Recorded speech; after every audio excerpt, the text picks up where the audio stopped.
एक बार स्वागत है और बड़ी खबर रायपुर से है। 24 से 26 फरवरी तक रायपुर में कांग्रेस का अधिवेशन होगा। दिल्ली में हुई कांग्रेस की बैठक में फैसला लिया गया है। अभी तारीख का औपचारिक ऐलान नहीं हुआ है। अधिवेशन में कांग्रेस वर्किंग कमेटी का चुनाव कराया जाएगा। तो ये बड़ी खबर है रायपुर से।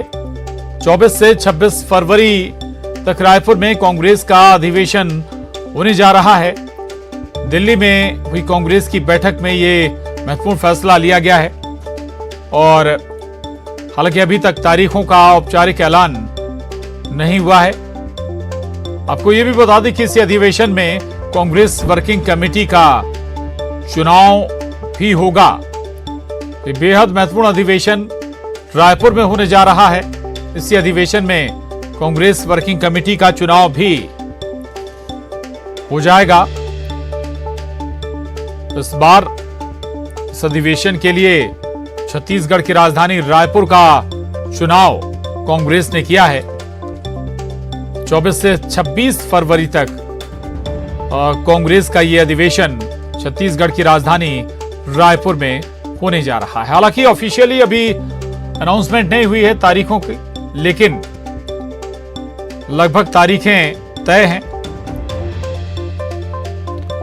न्यूज़ 18 संवाददाता ममता लांजेवार हमारे साथ जुड़ गई हैं रायपुर से। ममता, बहुत महत्वपूर्ण है, इस बार छत्तीसगढ़ की राजधानी को चुना गया है कांग्रेस के इस अधिवेशन के लिए, और उससे भी बड़ा ये कि इसी अधिवेशन में कांग्रेस वर्किंग कमेटी का चुनाव भी होना है। बिल्कुल 25 और 26 जो है वो जी हालांकि जी जो है वो घोषणा की गई, लेकिन कांग्रेस की जो दिल्ली में बैठक हुई थी बैठक में ये तारीखें तय हुई है। और ज्यादातर पर अगर हम बात करें तो पहली बार कांग्रेस का अधिवेशन छत्तीसगढ़ में हो रहा है। इतना बड़ा एआईसीसी का जो अधिवेशन है। दूसरी बात यह है कि इलेक्शन भी इसमें होंगे जो कांग्रेस वर्किंग कमेटी के, तो जाहिर तौर पर देश भर के जो कांग्रेस के जो बड़े लीडर्स हैं वो यहाँ पर पहुंचेंगे और इस तरह से ये भी कह सकते हैं कि यहाँ पर भरोसा भी जताया गया है कि यहाँ पर ये तमाम जो अधिवेशन है वो किए जा सकते हैं। तो अपने आप में कांग्रेस के लिए एक बड़ी उपलब्धि की बात है, साथ ही छत्तीसगढ़ के लिए। जी शुक्रिया ममता इस पूरी जानकारी। आगे बढ़ेंगे और अब बड़ी खबर देवास से है, जहां खुदकुशी के इरादे से शिप्रा में एक युवती ने छलांग लगा दी। मौके पर मौजूद गोताखोरों ने युवती की जान बचाई है अपनी जान पर खेलकर। आपको बता दें कि युवती को अस्पताल में अब भर्ती कराया गया है। डॉक्टरों ने युवती को खतरे से बाहर बताया है। क्या वजह थी ये अभी सामने नहीं आया। क्यों युवती ने मौत को गले लगाने की कोशिश की ये अभी तक सामने नहीं आया, लेकिन युवती को अस्पताल में भर्ती कराया गया है जहां उसका इलाज चल रहा है। जैसे ही युवती ने शिप्रा नदी में छलांग लगाई, मौके पर मौजूद गोताखोरों ने अपनी जान पर खेलकर युवती को सुरक्षित बाहर निकाला।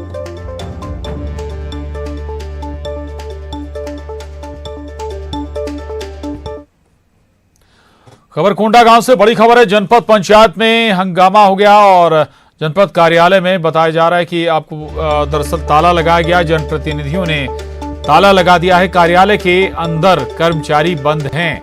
बार बार सीईओ के बदलने से नाराज हैं जनप्रतिनिधि। तो ये बड़ी खबर है कोंडा गांव से, जहां जनपद पंचायत में हंगामा हुआ और उसके बाद जनपद कार्यालय में ताला भी लगा दिया गया है।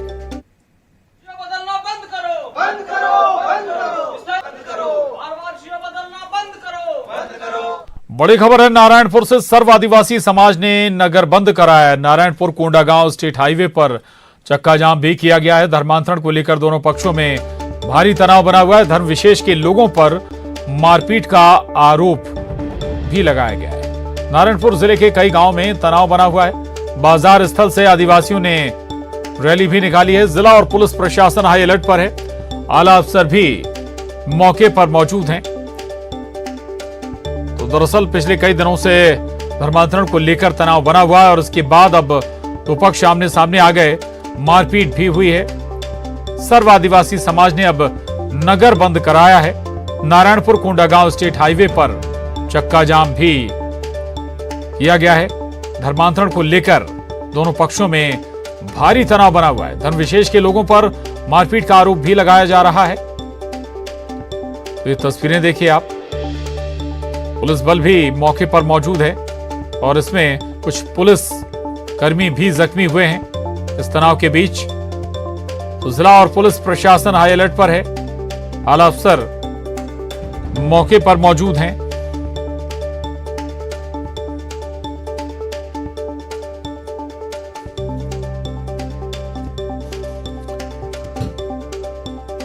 ये बड़ी खबर, सर्वादिवासी समाज ने नगर बंद का आह्वान किया है, ऐलान किया है। नारायणपुर से बड़ी खबर है।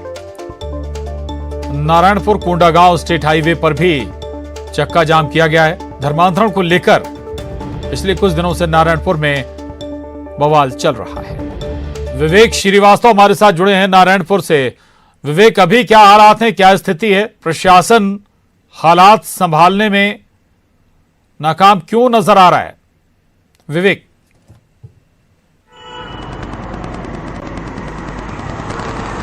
देखिए प्रशांत जी, मामला धर्म से जुड़ा हुआ है। दोनों पक्ष या प्रशासन से लगातार जो विवाद चल रहा था उसको लेकर प्रशासन दोनों पक्ष से चर्चा करती रही है। दोनों पक्ष प्रशासन के सामने ये बात रखते रहे हैं कि मामला ठीक है, विवाद खत्म कर दिया जाएगा, पर कहीं ना कहीं ये आग धीरे धीरे ही सुलगती रही है और खासकर ये अंदरूनी इलाके में ज़्यादा तूल पकड़ा हुआ है, जहाँ पर प्रशासन के पहुँचने तक कई ऐसे गाँव हैं जो नो नेटवर्क जोन है, वहाँ पर ज़्यादा विवाद हुआ है। उसी का परिणति था कि आज ये जो कल जो घटना हुई थी उसमें एक पक्ष ने दूसरे पक्ष पर हमला किया था और आज दूसरे समुदाय ने जब बंद कराने का निर्णय लिया, नगर बंद कराया, इस दौरान तोड़फोड़ की घटना हुई और सामने में जिले के एसपी सदानंद कुमार आए तो उन पर भी हमला हो गया और सदानंद कुमार आज अभी घायल हालात में अस्पताल में।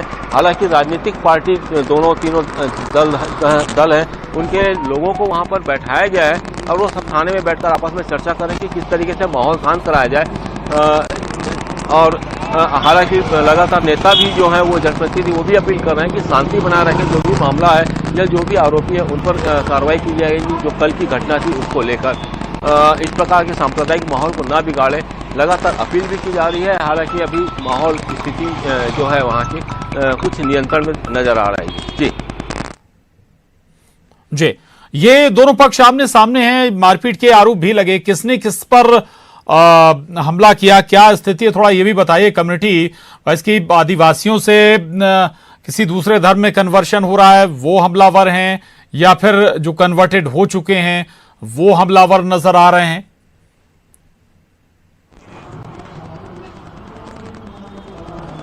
देखिए प्रशांत जी, इसके पहले जो आदिवासी समाज छोड़कर दूसरे धर्म में चले गए थे उन पर हमला हुआ था, वो लगातार प्रशासन से सुरक्षा की मांग करते रहे हैं और उसके दौरान दोनों पक्ष से चर्चा की गई थी और दोनों पक्षों ने शांति बनाए रखने की बात कही थी।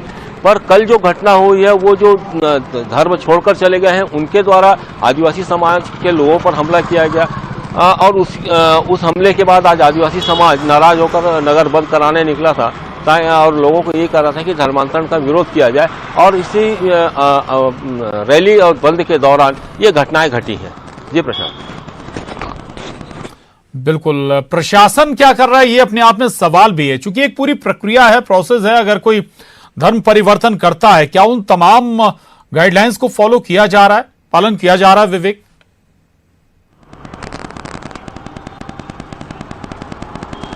देखिए, सबसे बड़ा एक चीज है प्रशांत जी कि अपने संविधान में एक बात है कि कोई किसी भी धर्म को अपना सकता है। अब प्रशासन क्योंकि यदि किसी को धर्म परिवर्तन से रोकती है तो दूसरा पक्ष हावी हो जाता है और यदि धर्म परिवर्तन नहीं रोकती है तो माहौल बिगड़ता है। बस इसी बात से देखते हुए प्रशासन सिर्फ समझाइश देते हुए ये कह रही थी कि जिसने भी यदि भविष्य में माहौल बिगाड़ने का प्रयास किया, मारपीट किया या कोई अशांति फैलाता है तो उसके खिलाफ कार्रवाई की जाएगी। और ये बात लगभग हफ्ता भर पहले हुई थी जिसमें माहौल शांत हो चुका था, पर ये अचानक कल उग्र रूप लिया और उसके बाद आज मामला तूल पकड़ लिया और इतनी बड़ी बात हो गई। प्रशासन कहीं ना कहीं प्रशासन के हाथ भी थोड़े से बंधे हुए हैं कि कार्रवाई करे तो किस पक्ष पर करे। जी बिल्कुल, विवेक रहेगा, लौटेंगे आपके पास। और दरअसल चूंकि प्रशासन लगातार एक्टिव भी है, लेकिन एक्टिवनेस ऐसी कि कई पुलिसकर्मी, कई पुलिस अधिकारी जख्मी हुए हैं इस पूरे घटनाक्रम में। समुदाय के द्वारा आज यहाँ पे प्रदर्शन के लिए प्रदर्शन की योजना बनाई गई थी। उसके बाद उस समुदाय के कुछ सदस्य उग्र होकर स्थानीय चर्च को नष्ट करने की दिशा में बढ़े थे, लेकिन तभी पुलिस प्रशासन और जिला प्रशासन की वहाँ पे उसके अधिकारी की उपस्थिति में उन लोगों को समझाया गया, लेकिन समझाने के बावजूद भीड़ उग्र हो गई थी और फिर भी प्रशासन ने संयम से काम लिया और इस पूरे घटनाक्रम के दौरान जिले के एसपी साहब को सर में चोट आई है, जिसका यहाँ पे अभी एसपी साहब की स्थिति सही है और कुछ पुलिस वालों को भी चोट आई है। प्रशासन की तरफ से पूरी संयम दिखाई गई है और अभी भी हम लोगों को समझा बुझाकर उनके घर वापस भेजने। विवेक, प्रशासन क्या सही आकलन नहीं कर पाया इस प्रदर्शन का? अगर प्रदर्शन हो रहा था, प्रदर्शन से आपत्ति नहीं, लेकिन किसी धार्मिक स्थल को अगर नुकसान पहुंचाया जाए या कोशिश हो तो फिर परेशानी है।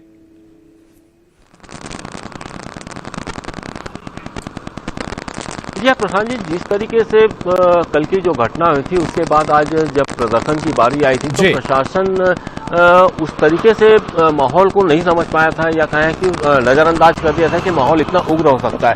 बस यही ये था कि भीड़ उग्र होती चली गई। पहले तो शांति से रैली निकाला गया, नगर बंद का आह्वान किया गया और धीरे धीरे भीड़ जैसी संख्या बढ़ती गई, भीड़ उग्र होती गई और प्रशासन इस बात को नज़रअंदाज करता रहा कहें या प्रशासन समझ भी नहीं पाया था। और जिस तरीके से रैली आगे बढ़कर एक धार्मिक स्थल में जाकर तोड़फोड़ करती है और उसके बाद माहौल बिगड़ता है और उसको रोकने का पूरा प्रयास प्रशासन के द्वारा किया गया, जिसमें एसपी घायल हुए, कई पुलिस जवान घायल हुए। तो ये था कि पूर्व का आकलन जो था वो कहीं ना कहीं प्रशासन उसमें चूक करता नजर आया है। जी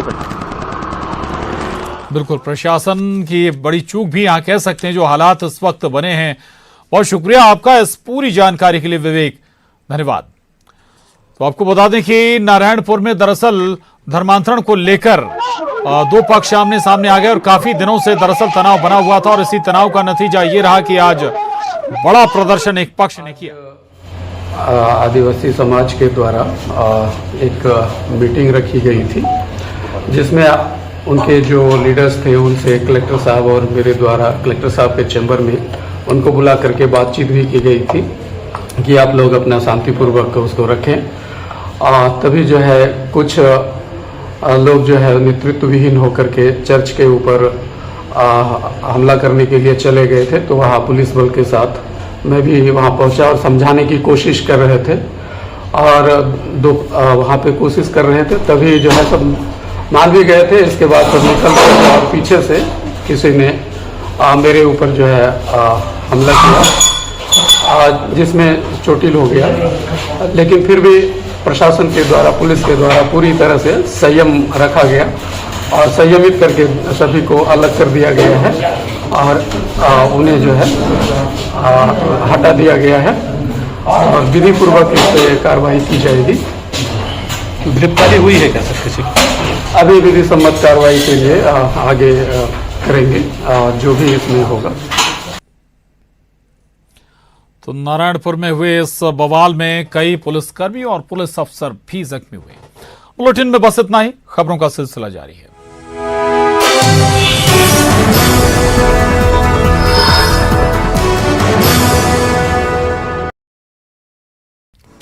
आज से शुरू रहा छत्तीसगढ़ विधानसभा का शीतकालीन सत्र पर मोहन मरकाम का बड़ा बयान। विपक्ष के हर मुद्दे पर चर्चा को सरकार तैयार।